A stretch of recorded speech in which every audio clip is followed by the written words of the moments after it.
Amahoro y'Imana kuri wo bana natwe muri gahunda zacu z'amakuru ya buri munsi unyuze kuri channel zacu zombarizo AM show ndetse na Gasabo News 24. Nimba uri mushya hano no gushikaza gukora subscribe cyangwa sabone kugira ngo ujye bamwambere bagerwaho n'amakuru n'ibiganiro tugutegurira umunsi ku wundi. Nimba kunze ibiganiro byacu bisharinge bigere kure hashoboka kanda like ndetse twanasangira ijambo unyuze wasi muri section ya comment. Nge mujye kora muri gahunda y'amakuru nitwa Etienne Besa.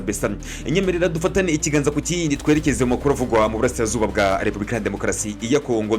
Mu gihe mu ntara Kivu y'Amajyepfo abanyekongo batutsi batuye mu bice birimo Minembwe bakomeje kwicwa n'ingabo za leta ya Kongo rezo FARDC n'afatanya bikorwa babo barimo ingabo z'abarundi FDNB Wazalendo na FDLR. Ibitangazamakuru bikorera muri ntara ya Kivu y'Amajyepfo byasabwe n'ubuyobozi bw'ihuriro rya AFCM 23 gushimangira ubukangurambaga bwatangijwe mu ijwi rikomeye rigira riti Stop au Massacre de Minembwe, bivuze ngo ubuhagarare bw'icanyi bukorerwa mu Minembwe. Igice gituyemo n'abanyekongo bavuga Ikinyarwanda bakomeje kwicwa n'ingabo za leta y'Kinshasa. Iyi ni nkugiye kwibandaho tugaruka kuri ibiganiro byahuje abayobozi b'amaradiyo n'amateleviziyo n'imyamakuru byandika bitandukanye muri Kivu y'Amajyepfo bikorera mu bice by'igarura na AFCM 23. Ibiganiro byibanze ibiganiro byahuje abayobozi b'itangazamakuru ndetse n'ubuyobozi bwa AFCM 23. Guhaika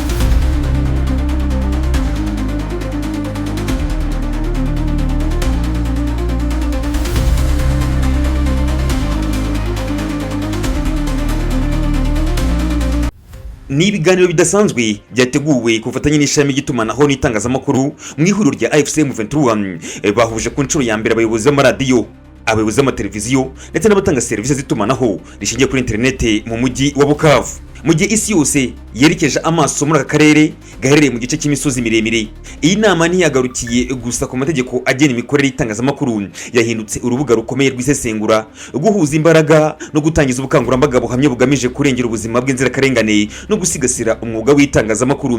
Ni muri urwo rwego hatanzwe ubutumwa bukomeye buhamagarira buri gitangazamakuru cyose gukoresha ijwi ryacyo mu kurwanya ivangura, urwango n'inkubiri z'ubugome zikwirakwizwa n'ibitangazamakuru bivugira ubutegetsi bwa Kinshasa. Kuva ku mategeko mashya agenga iby'amasezerano y'akazi kugera ku bufasha mu buryo bw'imisoro n'imicungire y'urwego, byose byari bigamije guhindura itangazamakuru imbarutso y'ubumwe aho kuba isoko y'amacakubiri. Ni igikorwa cyabaye igicumbi cy'ubwiyunge hagati y'ubuyobozi n'itangazamakuru, ariko nanone gifite ishingiro rikomeye ryo kubungabunga ubuzima bwa muntu no kwimakaza amahoro arambye muri Minembwe n'ahandi hose hakomeje kugaragara ibikorwa byo gutaza uburenganzira bw'ikiremwa muntu. Ibi biganiro byari bigamije gusobanurira abafite aho bahuriye n'itangazamakuru muri Bukavu amategeko mashya n'umurongo uhamye bagomba gukoreramo. Ibi bikazafasha mu micungire no mu igenzura ry'ibikorwa by'imishinga.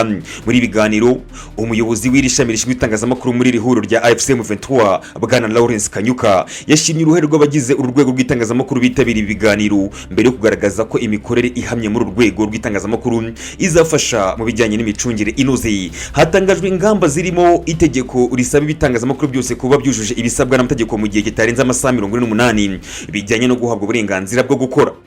Icyashimwe cyane n'abatari bake mu bitabiriye ibiganiro ni umuhate w'abagize ihuriro rya AFCM 23 binyuze muri aya mashami no kugabanya igitutu cy'imisoro ku bitangazamakuru nk'igisubizo ku bibazo by'ubukungu bikomeje kugaragara muri urwego rw'itangazamakuru. Ni ubushake bugaragara bwo gushyigikira umwuga w'itangazamakuru mu buryo bw'umwuga, ariko bigaharirwa gusa inzego zisanzwe zibikoramo. Uretse ku bijyanye no kugenzura no gushyira ku murongo urwego rw'itangazamakuru, ibiganiro hanafashwe ingamba z'uko hashyirwa imbaraga mu biganiro bitambutswa byose bisabwa kuba bihuriza guteza imbere iterambere no kwimakaza demokarasi kuri buri wese. Umuyobozi w'iri shami yasabye ibitangazamakuru gushyira imbere ibiganiro bigamije kubaka ubuzima bwo kubana mu mahoro, gutsura ubumwe n'imibanire myiza no kurwanya amagambo asenya cyangwa ateza urwango, anamagana bikomeye imvugo n'ibitekerezo bya propagande bikunze gutambutswa n'ibitangazamakuru bifatwa nk'ibishyigikiye ubutegetsi bwa Kinshasa. Mu gihe akarere karimo guhungabanywa n'amakimbirane n'ihohoterwa, hatanzwe ubutumwa bwihariye bugenewe amaradiyo na televiziyo bikorera muri iyi ntara. Basabwe gushyigikira byimazeyo ubukangurambaga bwiswe Stop au Massacre de Minembwe binyuze muri gahunda z'ibiganiro, ibitangazamakuru bikagira uruhare rufatika.